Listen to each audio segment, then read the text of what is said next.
directors with us on stage. No sound. Good evening, friends. We have with us director of the film Children of the Night, Andrea De Sica. About the film, it's about a 17-year-old from a well-to-do family who is sent to boarding school in an isolated place in the Alps. Where ironclad rules limit all contact with outside, he makes with Eduardo, who is rather odd.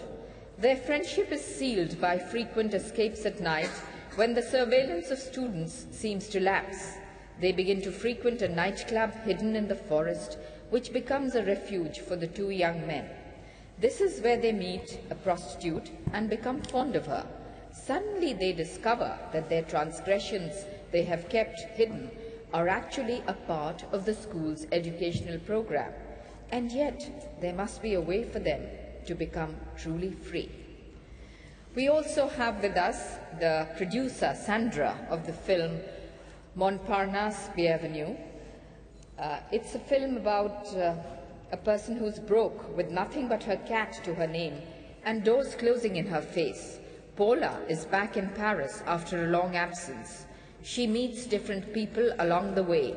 There is one thing she knows for sure. She's determined to make a new start, and she'll do it with style. Now, I request the directors to say something, after which the floor will be open for questions. So first you, Mr. Andrea.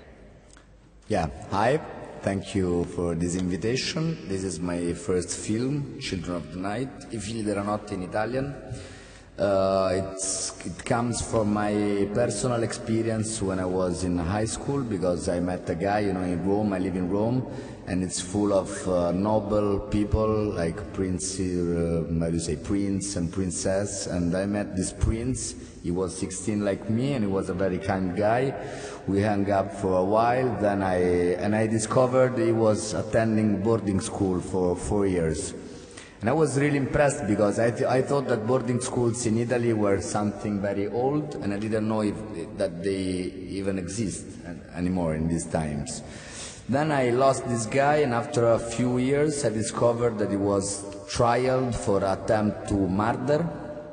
And so I was freaking out. So how did the boarding school, like what the boarding school did to his mind?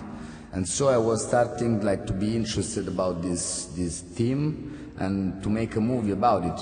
There are movies about boarding schools in Italy since the 60s. So then I started to meet other guys, and I started to understand that transgression is controlled and but allowed in these structures.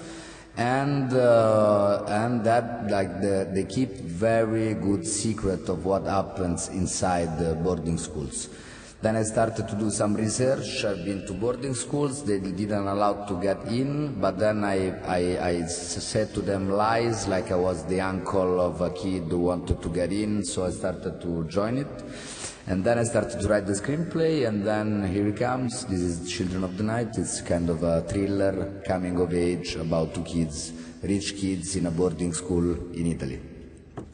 That's it, yeah. Sandra, can you say something about your film? Yes. The world premiere of the film was in Cannes Film Festival, in the section Un certain regard, and there the film won the Caméra d'Or, which is the prize for the best first film. So it is the first film of Léonore Serrail. She's a very young woman. She was 30 during the shooting, 30 years old. She was pregnant also, and most of the crew is also young female.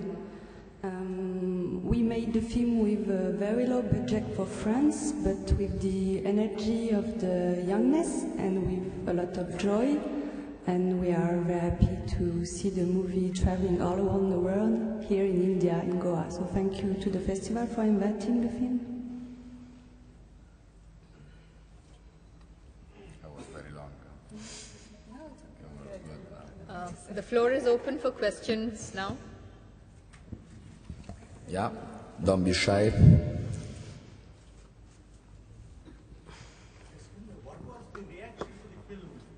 Please, everybody, please introduce yourself. Shashidhar from Appreciation Bangalore. Hi. It was super good. Like he won the prize of the National Film Critics in Italy, of the public. Public. But here, No, even in my country, it went well, and it was a bit disturbing. You know, people didn't expect this kind of story, and even the finale of the movie. So it's always intriguing, you know, to see how the audience reacts, because it's a movie that I think how I conceived it was kind of a punch in the stomach, yeah. And so, yeah, a bit disturbing. All the association of the boarding school kind of raised against me, so it's cool. And yeah, well, especially, you know, the critics were super good, yeah. Can I ask you a question, Andre? Yeah. Your film is based on true life incidents. Yeah. So the boys who are at the tender age, late teenagehood, if these transgressions, as you call them, they do not lead to punishment, but they're an educational kind of a thing. Yeah. And do they suffer in later life because of this? Or do they overcome this experience and go on to become model citizens of your country? Yeah, in a way, it's like I try to, it's a complex answer. Like the first one is that this kind of controlled transgression, in a way, like is a way to teach guys how to survive in a separated context. And in my film, I didn't want to make like a documentary about how it works, like for real. I tried to find a way which is more close to a fairy tale, where these two kids get lost into transgression and then found out that the transgression is like organized by the school, because they discover like their teachers are actually running inside the brothel. And it's in the real world, you know, in the film, I don't know if you've seen it, like one guy like is the winner and the other one commits suicide, and like it's a way to say that in a very black and white teenager way that or you survive, you learn to survive, or you'll die, in a way, as like teenagers look at these kind of themes, yeah. Okay, thanks. Hello, Andre. My question to you is, as you say, you faced a lot of difficulties entering the places and understanding and finding out the reality. But you have worked with a little bit younger artists, as a child artist, or a little bit, they might be their first film for most of them, if I'm not wrong. So how was the overall experience working for such important and a critical issue in your country? For the actors. Yeah, the actors, actually I had the luxury, the producer allowed me to make 10 months casting, and I've asked them to shoot with real 16 years old kids, you know. Usually in Italy we use 18, 20 years old and we dress them like they're younger. But in my case, they were all non-professional 16 years old kids who actually we trained together for many months, and I created kind of a workshop where I pushed them. I wanted to know not just if they were good for the film, but if they can get the pressure of making such work. Like in, you know, first film are on very small budget, so it's very small time.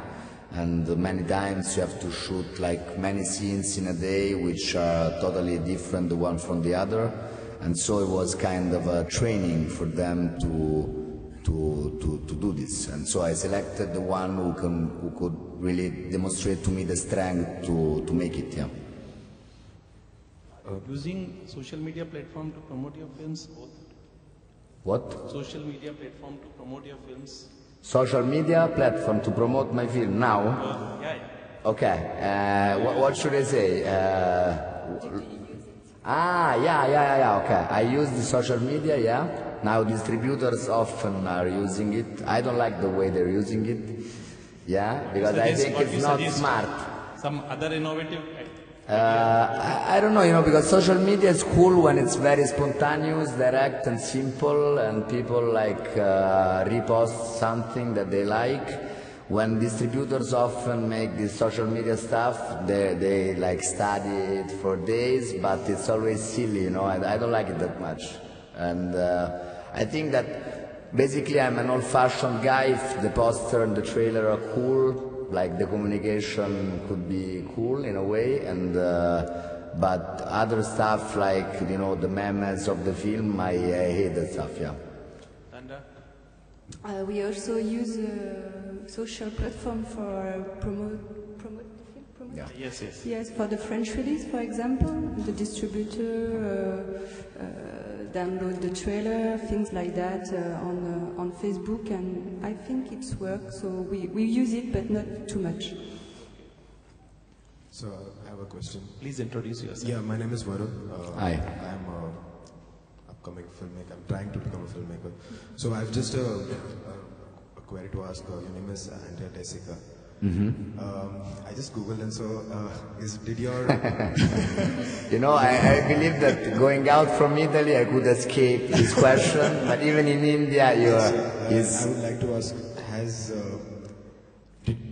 was there a lot of influence from your father and grandfather in the filmmaking process that you have done? Because your grandfather was Vittorio De Sica, if I'm not wrong. Yeah. I'm so honored to actually see you. No, I'm honored to be here, and you don't have to be like. Yeah, did that influence you in any kind of writing or like filmmaking or like the choice of music or something like that? Yeah, if you see my film, it's totally different from my grandfather's film. I'm not even comparing them. For me, I think every filmmaker, if you see Shusha or Bicycle Thieves, but Shusha, is the most that I like, even because he's telling stories about childhood, and my film actually is about youth. They're a little bigger, but and they're even. In Shusha, it's two kids' story and their relationship, and I try to do the same in mine. But mine is totally different because it's not getting like the real side of it, but much more the mental state of it.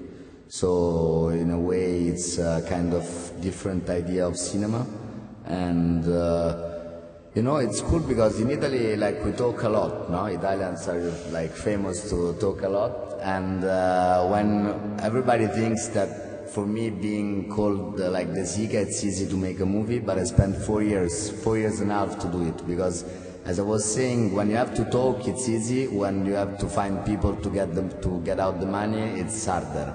And so but for me it's an honor, and even an honor to understand while traveling the world with the film that my grandfather's cinema is totally alive and it's still fresh and modern as it was done. I've been in America 2 weeks ago and LA, and I was in a film shop, and there was kind of a wall just of Vittorio De Sica's films, and that was touching for me as his nephew, but as a filmmaker as well. And so thanks. Yeah, thank you. Hi, my name is Kamini. I'm from Mumbai, India. Hi. I work as a performing artist on screen and theatre both. This is a generic question to both of you, that you must have definitely been influenced, or may not be influenced by Indian movies per se. But what is the one thing which you really enjoy or like in Indian movies, or which you really find very contrasting? First the lady. Yeah. No, it's not the Indian movie you prefer, it's what we like the most doing films. That is the question.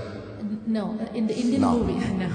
In the Indian movie. In Indian movies. If Okay. you watch any, or if you some pieces of work have influenced you, or the narrative part, the influence of a dance and music, or anything.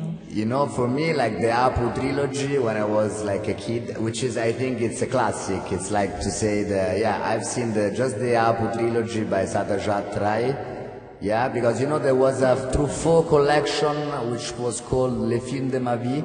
in which she put a lot of Satyajit Ray films, but I watched it when I was like 16, 17 years old. The Apu trilogy by Satyajit Ray. Yeah. Okay. Yeah. Yeah. Okay. And I've seen the Mahabharata by, what was the name of the English director?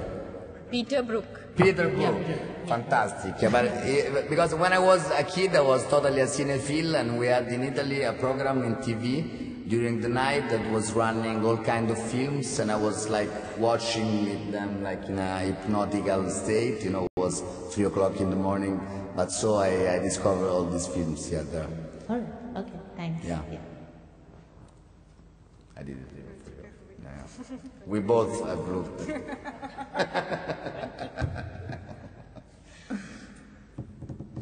You went to film school?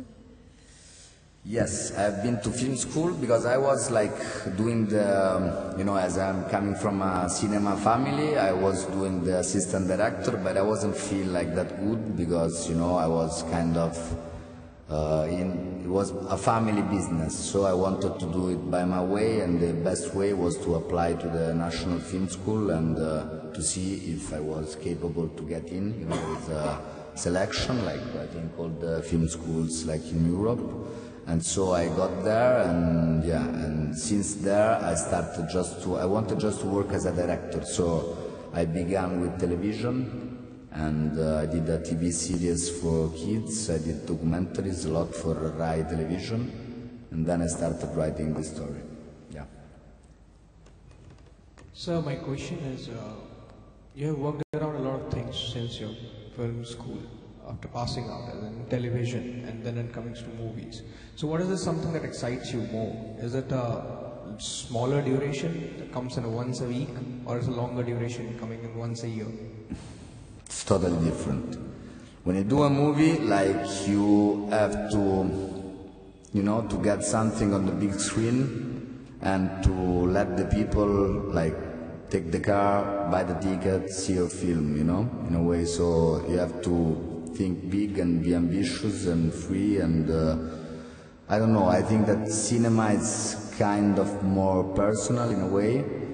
But television nowadays, as it's coming out, it's like cool because you can make this kind of 8-hour, 10 hours films.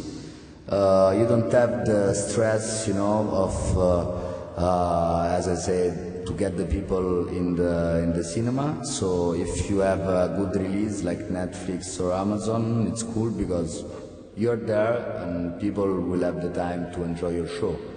And even you're there and you can build a story about 12 characters and developed in the 10 hours. So it's different media. I'm totally sad and afraid because cinema in Italy is going down in crisis because of the streaming, pirates, and because of all these series. Because I love cinema, I think it's total unique form of art, and I have the need to continue to do cinema and go to cinema, yeah. In India, we have seen this impact of producers on television, as in they mold the story of Indian television according to the TRP and the requirement of what people are thinking, not thinking about what the director or the scriptwriter thinks. So do you think it is right, which is totally different when it comes to films, because it is more of a perception of the director and the writer, then it's more like a commercial thing. So do you think it is happening there as well? I don't know. In my own, I don't know, because it's a very huge team and I have a very small experience. I'm developing a TV series right now, and I've asked them if they want me that I have to be in the development of the screenplay as well. So the subject is not mine. I really like the subject, and so now I'm totally in the process of writing. And it's Netflix, so they let us the freedom to do whatever we felt like, yeah. So I think in the US it's much more like this way, but because in the US is another system, the Anglo-Saxons like are much more like they can divide. I don't know how to say, like, but I don't know really. In my case, like now that I'm working on this series, really. There's a bunch of screenwriters. They're doing a lot. It's 8 screenwriters, but I'm into it like since the first synopsis of the series. Yeah.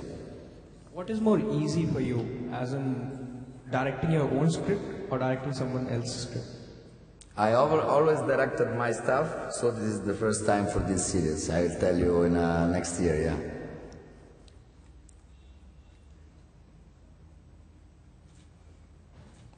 Any questions? Any more questions? Sandra, your film is about a single woman in Paris. Is Paris a safe city for a single woman? It's like everywhere in the world, it's better for a woman not to be at night in 4 in the morning in some areas.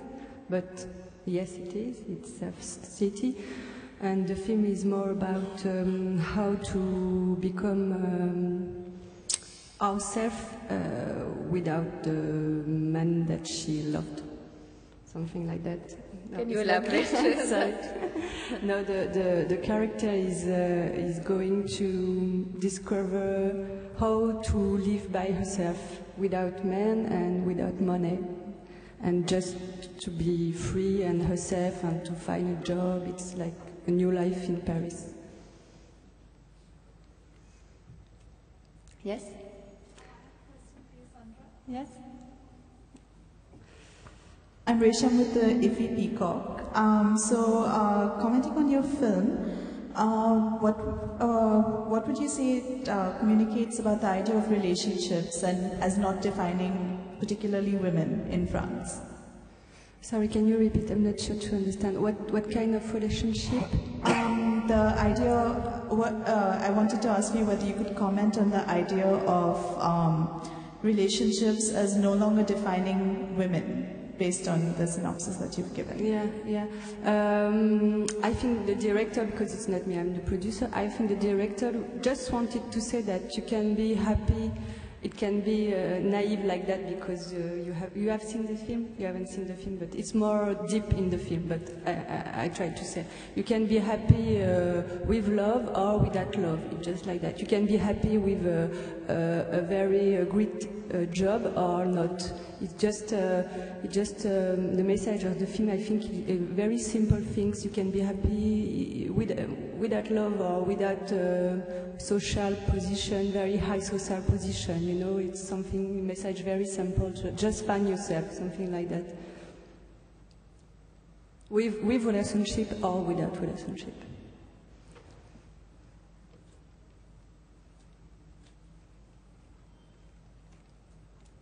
If you want to ask? To her. Should I? As a young producer, yeah. What's your story like a producer? How did you come to make this film? Thank you for asking. It's the second film that I produce. First of all, I was assistant producer for 5 years. To whom? To Bertrand Gorin and Nathalie Mesuret. We have a very small company based in Paris. We do art house films. After that, I began to produce. Sorry for my English. And the first film that I produced was a Tunisian movie that made the premiere in Venice Day. I won 2 prizes there, and then make more than 100 festivals all around the world with 50 awards. So it was a great success. Cool. Even in France, the French release, it was 100,000 people in the... A lot, yeah. And this one is the second one, and I met Léonore Serrail she was just finished. She has just finished the film school La Fémis in Paris, but in the script department. So the script was her graduate exercise, and we began to work together. It made us something like 4 years to find to rewrite the script, to find the money, to do casting and everything, and that's it. And I mostly. And how did you get the money? It was very low budget. It was 600,000 euro for Paris. It's nothing really, as you said. We had a very short time to do things, 29 days of shooting is... Okay. The same as mine, yeah. It's not, it's How many hours you shoot in France? Officially, it's 8 hours by day. For Officially? Us, yeah, for us it was 9. Okay. Not really more. Okay. In Tunisia, it's 12. It's very different. Yeah. And you in Italy? How many? 9 plus 1 of rest, yeah. So 9 hours. 9 hours. And 7 hours in Saturdays. Because we did 29, but with Saturdays, so the Saturday was 7 hours. 6 days by week? Yeah. 5 days by week in Paris. Yeah, because when you go, you know, outside of Outside Rome, the city, it's 6. Yeah, it's the same. Yeah. I don't remember. Hi, Andrea, this question is for you. Since you both Thank you. worked as a writer and director, Yeah. out of curiosity, I want to ask, like, especially when you're working with children or otherwise, do you take workshops before your movie goes on floor, or do you take workshops for the children or anybody before the movie goes on the floors or shooting? Yeah, we did a lot. Directly, you start off on the set with the script reading and then... No. We get ready, you know, we've been acting around the film and rewriting it quite a long time. My preferred exercise was to let them to act in public spaces. So if there was a scene in the, where everybody hits, we are in the restaurant, and so they had to act even reacting to whatever life was bringing to. So no, I was really careful about the acting because I don't know, maybe from my grandfather's lesson, the acting is, for me as a realizador, as a director, is one of the main issues, you know, to get out something from the kids I'm selecting, yeah. So we did a lot, yeah. Sandra, I have another question for you. I read that your film was made mainly with the women cast and crew. More than cast. Yes. More than cast, yes. I just wanted to ask, how important was it in giving the movie an authentic voice to have mainly women on the set while you were making the film? It was not, for the director, it was not something militant, but she just chose the person who she think that was the better for what they have to do. So she chose the better DOP. For her, it was a friend of her, it was a girl. She chose the better sound engineer that she know, and it was a woman. It was things like that. She just wanted to work with friend, and friend that is and this person was the better for do the job. But we didn't really realize that they were all women. Just when we came to the set, we saw that there is a lot of women, and a lot of women as chef, boss of department. So the boys was the assistants for once. So it was nice. Revenge. It's very modern, but I think it began to happen more and more because all these friends were in school with Leonore. So I think that for France there is more and more girls in the cinema school, in the philosophy school, in the political school too. So they are going to be more and more visible as it is in this film. But it was not something, it was not a decision. She just chose the better one, and the better was girls. And very young girls. I have one question. Yes. Just saw your film actually. You saw the film, okay. Yes, you were behind me, yeah. So wanted to know, it's a women-oriented film that I suppose I recollect because I have seen many French films and written a lot on French films, So in my knowledge, do you think you have made because of it's a women-oriented story, or what do you want to say through your film? Sorry, I didn't get it. No, I didn't get it. What do you want to say through your film? Is it a woman-oriented story? That's what she means.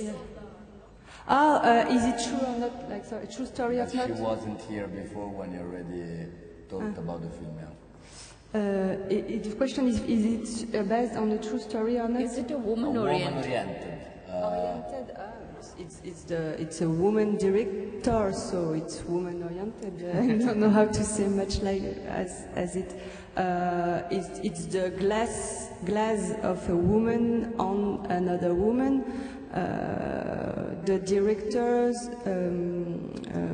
wanted to speak about when she came in Paris for the first time. It was for studying. So she takes the same experiences, how to get something to stay, a place, how to get a job for the first time, things like that. But she wanted to imagine a character stronger than her, because she's shy and very modest, and she wanted somebody who have big mouths and who have got a big energy more than her. So it was the story began like that.